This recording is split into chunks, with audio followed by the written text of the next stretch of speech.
Okay guys, I am running on fumes right now and a terrifying amount of iced coffee. But I just had to sit down and type this all out before my brain completely short circuits. We need to talk about what is coming up on General Hospital for the next 3 weeks, specifically from March 23 all the way through April 10. And let me tell you, if you thought the last few weeks were intense, you haven't seen anything yet. The writers are literally throwing everything at the wall, and most of it is sticking in the most brutal, heartbreaking ways possible. I'm honestly a bit tired of staring at my screen trying to decipher all these spoilers, but I care too much about these characters to just log off. So let's just dive into the absolute chaos that is about to descend on Port Charles. Grab a snack because this is going to be a long one. First of all, let's talk about the giant bloody elephant in the room. Marco Hughes. We all knew Ross Cullum was a dangerous guy. We knew he was ruthless, but I don't think any of us were truly prepared for just how fast and how violently he was going to retaliate against Marco. Cullum figured out that Marco was the one who stole Britt Westbourne's medication from the safe, and Cullum doesn't wait around for hard proof or a signed confession. He just acts.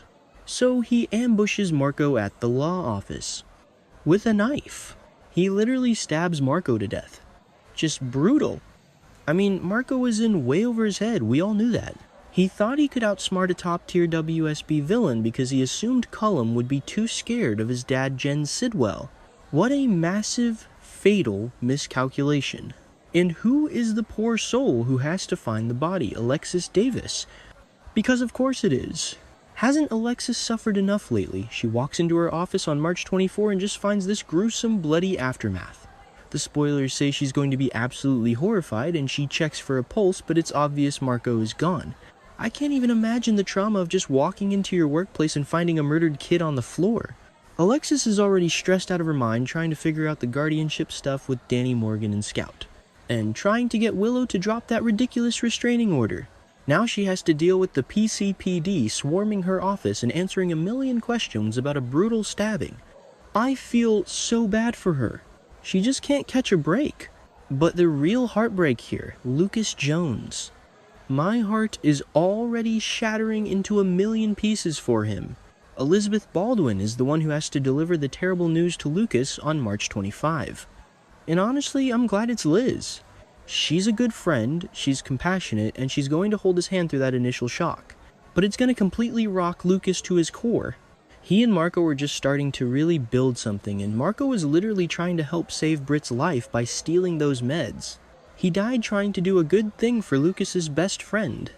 The guilt Lucas is going to feel is going to be monumental. Which brings me to Brad Cooper. Oh, Brad.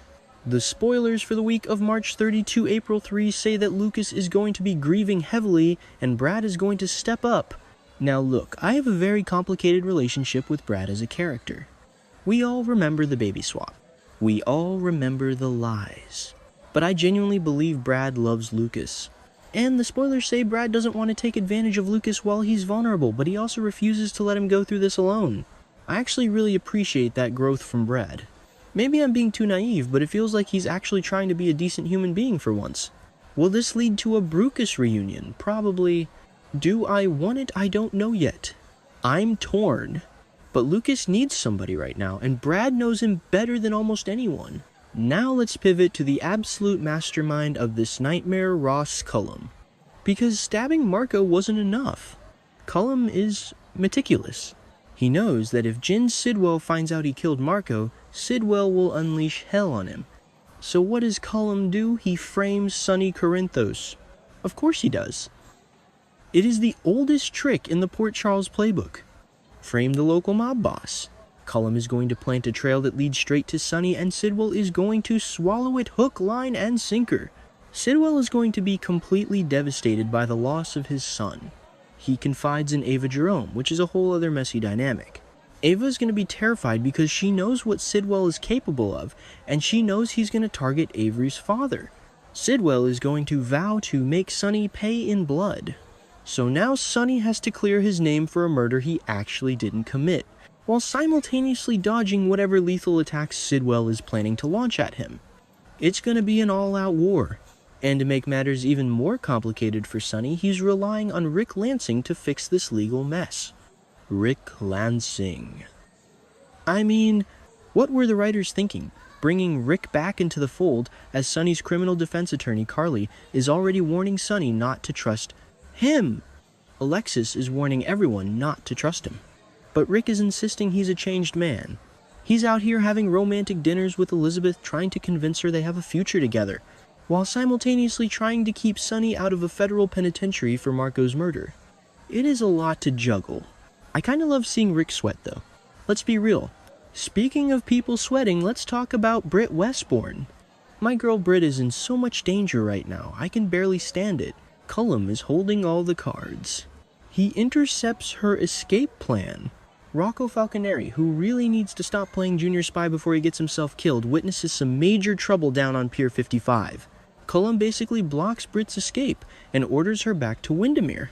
And he threatens her life and the lives of everyone she loves if she doesn't finish that prototype immediately. The clock is ticking. It is a terrifying countdown for Britt. She thought she was getting out. She thought she was going to Canada with Jason to reverse engineer her meds. But no, she is dragged right back into the lion's den. Which brings us to Jason Morgan. Honestly, I am so frustrated with this whole setup, but I get it from a real-world perspective. Steve Burton is taking a temporary hiatus to deal with his personal life. We all know that. He promised on his podcast he'd be back over the summer. But the way they are writing him off canvas is stressing me out. Jason gets cornered by Dante in the gym parking lot right before he's supposed to meet Britt. Dante has a WSB warrant. Jason begs Dante to let him find Danny first, so his kid doesn't have to see him get arrested. It's actually a really sad, touching father-son moment. Jason tells Danny he has to leave town for a while and asks how he'd feel about living with Alexis. But because Jason gets delayed by this arrest, he doesn't make it to the pier in time to save Britt. By the time he gets there, Britt is already gone, dragged back to Windermere by Cullum. And then Jason is going to disappear. The spoilers heavily hint that Cullum is going to make Jason vanish. Kidnapped, put on ice, made to look like he fled to avoid prison, who knows. But Jason is going to be off canvas, and Britt is going to think he abandoned her or got killed. It is a crushing blow for both of them. I just hope when Jason comes back, he comes back swinging. Meanwhile, while all this life and death mob and WSB drama is happening, we have some other messy domestic stuff going on. Let's talk about Lulu Spencer and Nathan West. I am actually really enjoying this pairing, even if Maxie is completely losing her mind over it. But Nathan makes a huge mistake. He's so worried about Britt that he spills some confidential information to Lulu about Cullum and how dangerous he is. Does Nathan not know who he is dating? Lulu is an investigative journalist. You don't tell Lulu Spencer that there is a dangerous, dirty WSB agent operating in her town and expect her to just sit at home and knit. The week of April 6 to 10, spoilers say Lulu's nose for news is going to lead her straight into trouble. She becomes determined to investigate Cullum and his agenda. She is going to put a massive target on her own back. Nathan is going to regret opening his mouth. I just hope Dante doesn't have to swoop in and save her, because that love triangle is already messy enough without adding life-threatening danger to the mix. And then we have Brooke Lynn, Quartermain, and Harrison Chase. Okay, I need a breather from the murder and the kidnapping, so let's talk about the baby. Brooke Lynn and Chase are trying to get approved to be the official foster parents for Delilah Wilson's premature baby Phoebe. They want to take her home from the NICU. It's actually really sweet. If they get approved, they are going to be on cloud 9. But Tracy Quartermain is being her usual blunt, skeptical self. She's interrogating Brooke Lynn, asking if she's just using this baby to put a band-aid over her unresolved issues with Gio Palmieri and her marriage to Chase. And honestly, Tracy might not be entirely wrong. Brooke Lynn has a history of getting overly attached and using chaotic situations to avoid dealing with her own feelings. But I also think she genuinely loves that little girl. And Chase is totally on board. I just worry about what happens when they finally solve the mystery of Delilah's baby daddy. The April 6 to 10 spoilers say that investigation is deepening. If the bio dad shows up, Brooke Lynn is going to be devastated all over again. I don't want to see her heart get broken. Okay, let's get back to the messy relationship drama because I'm absolutely living for this Christina, Jacinda, and Michael triangle. What is even happening here? Christina Corinthos Davis is gearing up for the grand reopening of Charlie's Pub. which is going to be a whole event with musical performances and surprises. But she is seriously struggling with her evolving feelings for Jacinda Bracken. Yes, the same Jacinda who is currently dating Christina's brother, Michael Corinthos. The more time Christina spends with Jacinda, the more she realizes she has a massive crush on her. And Jacinda seems completely oblivious. Or maybe she's not. We don't really know yet because Jacinda is just now getting ready to open up about her past. Meanwhile, Michael is out here defending Jacinda to the entire Quartermain family because Olivia caught them buck naked in the gatehouse. It is a comedy of errors.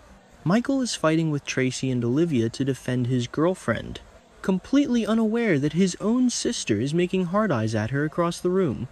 I am so here for this mess. It is classic soap opera gold.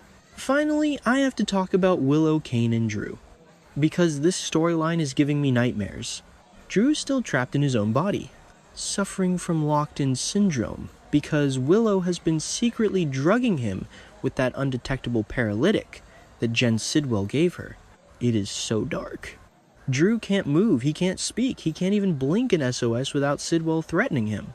And Willow is just going along with it, controlling Scout and keeping her away from Danny and Alexis.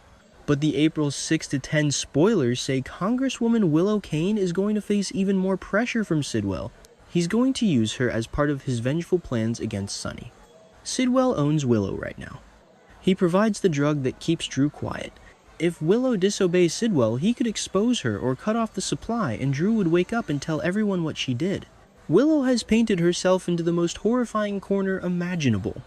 And honestly, part of me wants to see her go down for it. Drew has been a villain lately, sure, but nobody deserves to be medically tortured like that. I am just waiting for the day Drew finally breaks free and unleashes his revenge on both of them. It is going to be epic. So yeah, that is what we are looking at for the next 3 weeks. Murder framing, kidnappings, secret crushes, baby fostering, and medical torture. Just a normal month in Port Charles, right? I am exhausted just typing all of this out.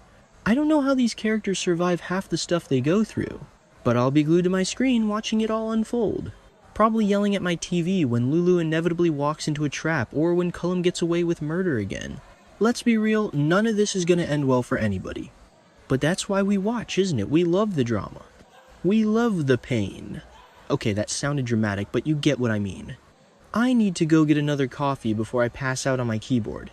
If any of you have theories on where Cullum is hiding Jason, or who Delilah's baby daddy actually is, please drop them in the comments, because my brain is officially fried. Until next time, guys, stay safe out there and don't trust anyone from the WSB.